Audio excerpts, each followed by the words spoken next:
All right. Hello and welcome to shOPS Talk. My name is Elizabeth Hayes and I'm in product marketing at Salesforce, focused on our Trailblazer communities for sales and revenue professionals. So thank you so much to those who have joined us before. But for those of you who haven't, shOPS Talk is an original Zoom series about the latest and greatest in the world of operations. Hosted by Wizard of Ops, Sonar, and Salesforce, twice a month, we broadcast a lively discussion with rotating panels of experts. The best part, you can help us choose the topics and guests by sending in your burning questions.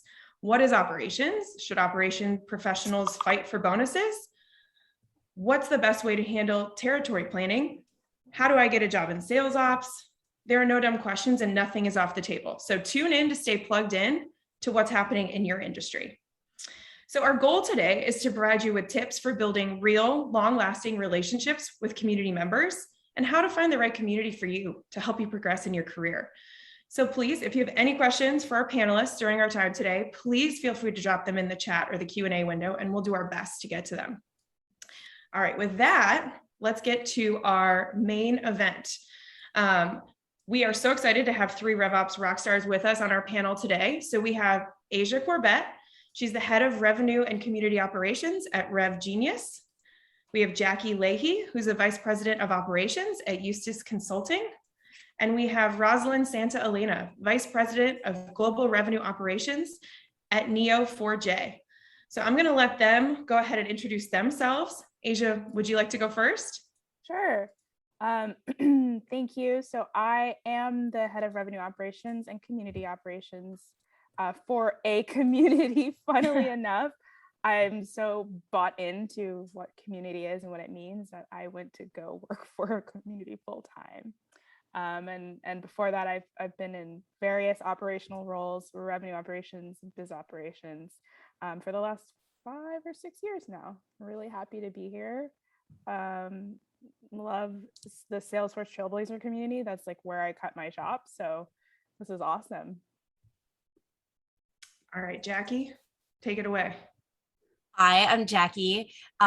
So I was once a kindergarten teacher and a real estate agent, and I pivoted to the sales tech world in 2015 as a BDR and BDR manager and director of BD. And as it turned out, my real love and passion of life is the backside of Salesforce, the plumbing, the architecture, the process, chef kiss.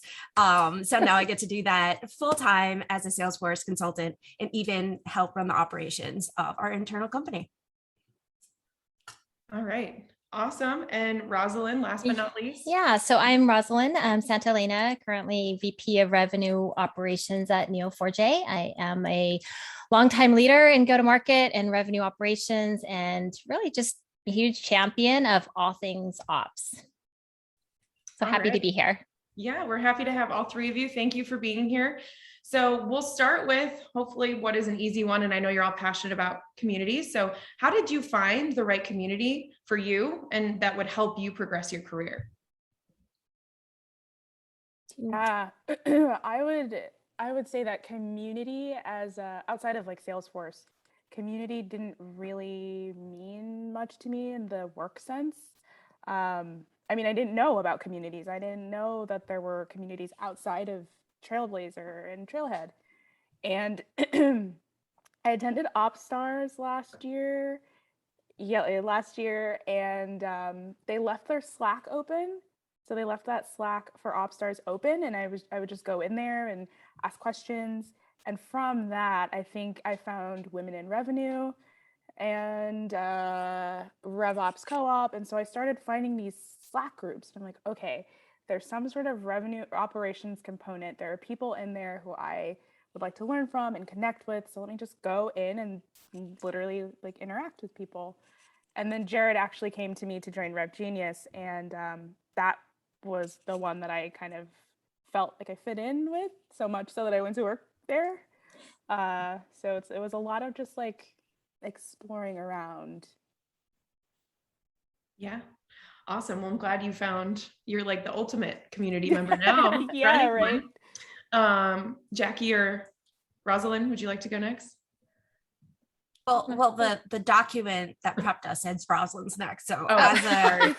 as Sorry, an I'm letting the organized person, it's your turn, Rosalyn.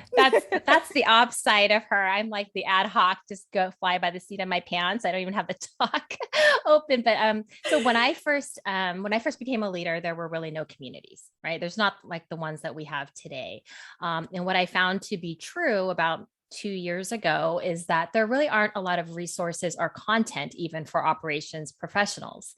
So for me at that time, I really made an intentional choice to be more active in sharing knowledge with others. And as part of that effort, I joined a number of different, really targeted communities, right? For each community that I'm a part of sort of serves a different purpose from my perspective, right? There's communities specific to professional growth and development, right? To networking opportunities, to learning and sharing with others. And then there's more of the communities that are more like practical, how to do things.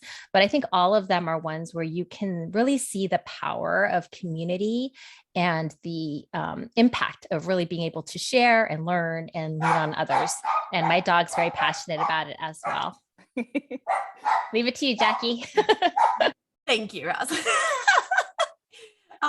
So I just have to be completely honest. Communities are completely responsible for my career going the way it was. Like, just leaning into people and making friends and building those relationships. Craig had a hand over at Outreach, who was my sales rep, but also we ended up being friends. He was like, you should come to a modern sales pros salon night. I'm like, okay, and from there, joining the email listserv and people would ask questions. I'm like, oh gosh, I'm solid for that. Let me, and then all of a sudden people are reaching out to me like, hey, that was a great answer. Can we talk about this? Can we talk about this? And then now we've gone to kind of the Slack communities. And so it's in real time. It's, and when I was hire number 10 at a startup and heading up the BDR team, but also trying to figure out the Salesforce stuff, I was invited to this awesome Slack community called, at the time, it was SalesOps, started by my friend Phoebe, who I got introduced to from someone else. And it was all people who were in Salesforce doing stuff. And so I was at the point where I didn't even know what to Google. Like, I was like, I'm trying to do this thing where if someone changes the stage, then, people are like, oh, you need to do a process builder. And I'm like, oh, huh? And they just hop on a Zoom and walk me through it.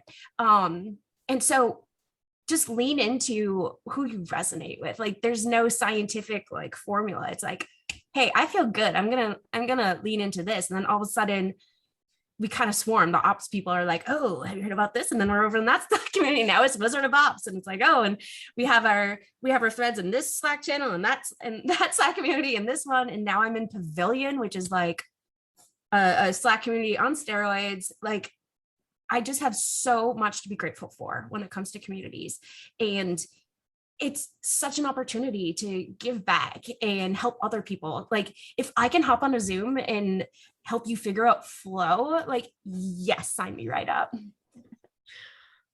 Love that. You can tell the passion's just jumping out off of the screen. So I was going to say, you kind of went into a lot about like how all of these different communities that you were looking at and some of the value you found, but I don't know, Asia or Rosalyn, what value did you find that made you keep coming back or made you narrow your focus onto the main communities you're a part of it today? Yeah, definitely the people aspect, having those connections with people and people being so willing, like Jacki said, to jump on a call and answer a question. I can't count how many times I've posted something and like, I'm trying to do this and I've been doing this for a while and I still am stuck. And someone would be like, okay, what is the issue? Do you want to hop on a Zoom right now? I'm like, yes, because this is for work and like, this is going to impact my work. And I can't find it on Google, even if I do know what to look for. And I found that the most helpful people to me are one of the communities I am in right now, but also the one I work for. There's so many people there who are appreciative and grateful and also want to help other people learn. And I think that's what keeps me in those two communities. Like, there are great people in other communities too, for sure. but I have like limited bandwidth, so I can only be in a couple Yeah. at a time, Yeah. Which totally makes sense. I know. And Catherine just posted a question kind of like this too. It's like, there's so many out there, and how do you know which one is right for you? So I think that you kind of nailed it with people. I don't know, Rosalyn, if you have anything else to add. Yeah, I guess for me, the value in kind of communities and keep coming back is really around giving back and really helping others. Because, I am on this mission to really elevate the revenue operations function and the people. So I've been very blessed to really have the opportunity to share my experience, help others, in different capacities. And, being a woman leader, a woman of color, a working mom of 3, like we were talking about earlier, and in really in the ops space as well, it's given me a unique perspective on how to really navigate and grow your career, and just being able to help others in that aspect has been incredibly impactful for me. Awesome. I don't know, Jacki, I know you kind of already got into it, so I'm not sure if you have anything else to add. Nothing else of value. Just kidding. No, I think like the beauty and the value comes in a community is built out of relationships. So I think it can be overwhelming if you join a Slack community, or you join like Wizard of Ops or Sales Hacker, and you're like, I don't know anyone. And that's kind of like, you go into a party when everyone knows each other, and you just kind of like stay by the chips and like have a chip or two. And then you're like, okay, time to go. Right. Where it's like, just walk in, or if you're a little bit less outgoing, go to the couch where people are like petting a dog, and you go sit with them and you like pet the dog, and you're like, hey, you like dogs? So you don't have to like jump in and be everybody's friend all at once. I mean, that's kind of what I do, but that's, I'm like that. But it all stems from, if you see someone posting about lead routing, right? And it might not be exactly what you're working with, but you're just kind of curious about what they're doing. Sometimes I'll just like comment on a thread, be like, hey, I'd love to learn, like, ask this, like, what's your tech stack? Or maybe you just directly DM them and start a conversation if it's just a little bit more private. And just because you message someone and they leave you on red, they might just not be there, right? So just jump in, assume the rapport, right? Like in sales, we say like, assume the sale. Like, they're gonna sign on the line that's dotted. Think about that as like, they just don't know it yet. They're my best friend. It's just going to be news to them. So just get in there. Love that. I was going to say, you are just segueing so nicely into our next question about what are your guys' tips for building long-lasting relationships with community members? Because I think that can be daunting, as you said, like you walk into a group and you don't know anyone. So where do you even get started? And I know, Jacki, you just gave some good tips, but I know you have another one in there that you shared with us earlier. So I love the I'll wait analogy. until Asia talks. Though. Yeah, I do like the chips analogy. That is I was funny. like, don't just mention on the chips, grab a beer. Yeah, exactly. I'm also the person who will go talk to many different people. I don't know if you've seen me in the community or on any of these communities. I'll answer people's questions. I also ask my own. So I think it is a little scary to put yourself out there, but once you do, people are generally pretty nice. And I would say if you can, try to attend events, because then you can also talk to people who are interested in like literally the same thing you're interested in, because you're both in 30 minutes for an event, a virtual event or a webinar. And then, like there are some fun channels in the communities too that don't really have anything to do with work that you can also join, like memes, a memes channel. Like that's my favorite channel. Yeah, right. Humor brings people together too, and it's kind of like an icebreaker. So finding those ways to get to connect with people if you're more shy, that doesn't put so much pressure on you, I think is key. And then if you're like really outgoing and an extrovert, just like go talk to everybody. Yeah, that's right. I think for me, first of all, just jump in, right? Jump in where and as you feel comfortable, and maybe just kind of dipping your toe in there, or maybe just full-fledged, belly flop in. But I mean, I think you'll be really surprised how much you actually know and how much you can actually contribute. I think folks think like, oh, I don't know anything, I have no value to add, but I think you'd be really surprised. And from there, I think, really developing those meaningful relationships, right? Have those one-on-ones with other members, take that 30-minute chat.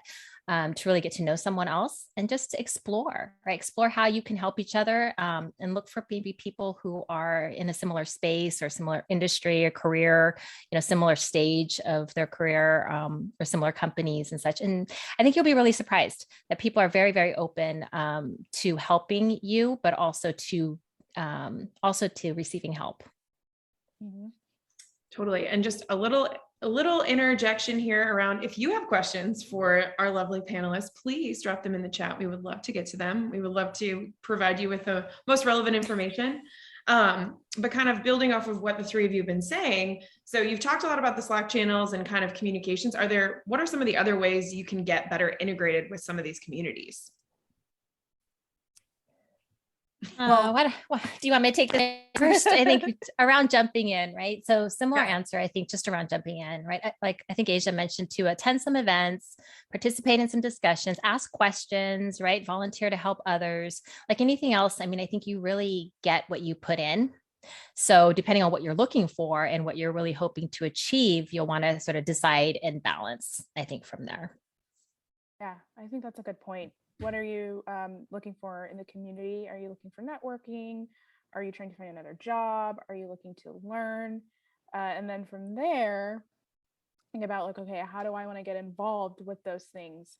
There's a lot of mentor-mentee programs. There's volunteering. You can volunteer within your community to get more involved and do something that's like not Slack-based, just responding to messages.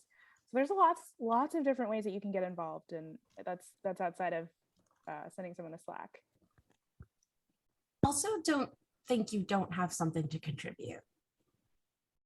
Even if you're in a foreign land and everyone was talking about other stuff, if you're in there and just reading and absorbing, and in one channel you see someone talking about how they're struggling with CPQ, and then in another there's vendor reviews in another one, and you notice that there's a couple CPQ company reviews in there, what if you just like grab the links to all those and then put them as an answer to the other person? Be like, hey, I was reading this channel and here's some relevant, right? Like, you don't have to know the answers. Maybe you're just the one who had the eyeballs at the time.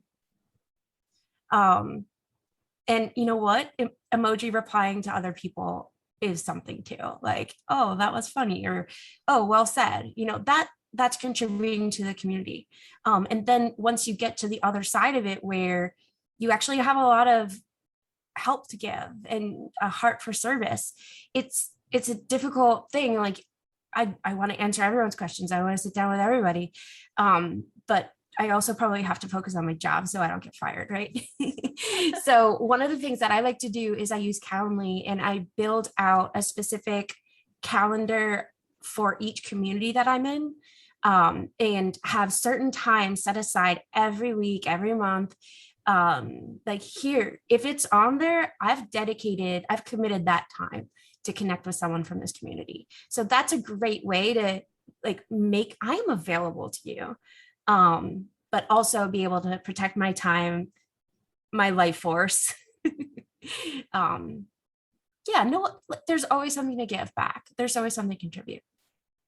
Oh yeah, Jacki shared that the other day, the calendar blocking, and I was like, that's brilliant. I have to steal that, because I do, like, so oftentimes you want to help and then you look at your calendar and you're like, I'm busy. But if you have dedicated time specifically for that, even if it's just 30 minutes, like, that helps so much. It's a very operational approach to it too, Jacki. And you can even make it a block on your calendar, or like a hold. And so if nobody takes it, maybe you take that and, like MSP, I'll go through there and find a question and give a really thoughtful response. Like, I think it's important to give back and like on a regular schedule. And or maybe you really want to write a blog post or like a LinkedIn article that's about something that you care about. Like, dedicate that time there, because that is watering the plant, that is putting energy in the box, and out pops out like unbelievable opportunities and relationships and ridiculous conversations that are just so precious. You just answered one of the questions that came in. So great job. It was just about how do you manage it all when you're in multiple communities and you have a job and you're trying to stay up to date with everything on LinkedIn. So I feel like you just gave a lot of really tactical tips for how to do that. I'm going to go a little rogue, and I think I'm just curious because you all are such active community members. How did you see it shift in the post-COVID, I guess, in the post-COVID world before, when there was a lot more opportunity to meet up with people in person and do a lot more like that, events, things? Have you seen a shift in kind of how these communities have operated, or the relationships you're building? Yeah, I would say that like the pandemic pushed me more to this sort of online communities, because yeah, I mean, I would go to networking events in the city and hang around at happy hours and stuff and do that kind of thing, and go to like just speaking events and stuff, but not frequently and not consistently, and not like the same ones every time. But because we're all stuck at home for a year and a half or a year, I think that pushed everyone to LinkedIn, and then pushed everyone else pushed from then into other communities. I don't know that I would have found all of these communities if I wasn't at home, like forced to be on the computer all the time. You know what I mean? So I think that in a weird way, it's been kind of good for the online community and the space. I would totally agree. I think we also saw an influx of people, because everyone was virtual, everyone was at home staring at their computer, everyone was open to joining more communities. And also, unfortunately, with the pandemic, with the job market, what happened in 2020, there were a lot of job seekers too, right? Folks really looking to network, build their community, have those introductions into potential openings for their career. And with the shift into 2021, now the market has like blown up. It's like wide open where you can't hire fast enough. And there's, not enough people on the market, but now it's sort of the flip side of that. Now you're tapping into the networks and communities to try to really sell your open roles, really try to prospect a little bit to get candidates in-house. So yeah, I definitely think it was a perfect timing for online communities for sure. And I just want to kind of reflect back a different take that, listen, I'm single. I live in Boston, in the city, no kids, no responsibilities really. And so I would be at all the events. I would, the MSP salons, the, whatever software's in town and they want to take people to drinks. I'm like, I'll be there, but who's not there a lot of times is the moms and the is it rude to say the adults? The people adults with responsibilities or like don't live downtown, so it's kind of opened up my world for people to connect with, especially people in other cities and other places in their lives, doing a quick like connect Slack chat during the workday. It's really because y'all adults have been forced to come online and socialize with us. No, my gosh, that's such a good point. I actually met someone in the OpsStars community. She lives in New Zealand, and now we're just like friends. Like we have a standing Zoom every other week whenever we can, even though she's like a day ahead, and we just talk about like life and stuff, and also like work, what's going on with work. And she's getting into RevOps, so it was really relevant for us to have connected. So yeah, to that point, like being online and being able to make lasting friendships and connections through the community, when how else would I have ever met this person? I don't know. And especially the ops role tends to be very lonely. Yes, so lonely. Because even if like Rosalyn, you've led teams, so you have people who kind of know what you're talking about, but your peers have no idea what you're talking about. The people you report up to have no idea what you're talking about. And then it's lonely.